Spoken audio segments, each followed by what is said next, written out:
ఇప్పుడు కేవలం 7,999K up to 10 kgs వరకు బరువు తగ్గి అధిక బరువు నుంచి వచ్చే ప్రధాన సమస్యలను దూరం చేసుకోండి. పెద్ద సినిమాలన్నీ పోస్ట్ పోన్ అవుతుంటే పవన్ కళ్యాణ్ ఉస్తాద్ మాత్రం వారం ముందే వచ్చేస్తోంది.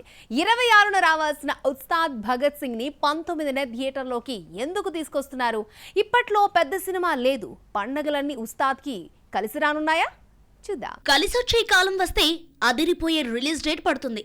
ఉస్తాద్ కొత్త విడుదల తేదీ చూస్తుంటే బాక్స్ ఆఫీస్ ను దోచేయడానికి పెద్ద ప్లానే వేసినట్టుంది.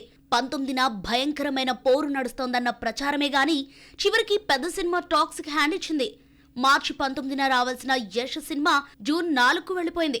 మరో high expectation pan India movie Dhurandhar 2 కూడా వాయిదా పడుతుందన్న టాక్ నడవటంతో ఉస్తాద్ వారం ముందుగానే వచ్చేస్తున్నాడు. ఉస్తాద్ 19నే రావటంతో మెగా ఫ్యాన్స్ పండగ చేసుకుంటున్నారు. అదేంటో గానీ పండగలన్నీ ఒకదాని వెనక రావటం పవర్ స్టార్ కు కలిసొచ్చింది.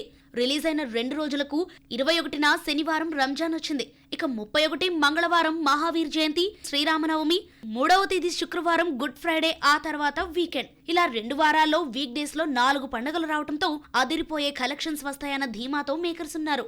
ఉస్తాద్ భగత్ సింగ్ కు సంబంధించిన పోస్ట్ ప్రొడక్షన్ వర్క్ ఇప్పటికే పూర్తి కావడంతో వారం ముందే రావడానికి కుదిరింది. అయితే ఇంతవరకు డైరెక్టర్ తప్ప మరొకరు ప్రమోషన్ చేయలేదు. రాజకీయాల్లో బిజీగా ఉన్న పవన్ 2-3 రోజులైనా కేటాయిస్తాడా, లేదంటే ఓజీల ప్రీ రిలీజ్ ఈవెంట్ తో సరిపెడతాడో చూడాలి. మరి రిలీజ్ డేట్ మారడం కూడా మ్యూజిక్ డైరెక్టర్ మారడానికి కారణమైంది.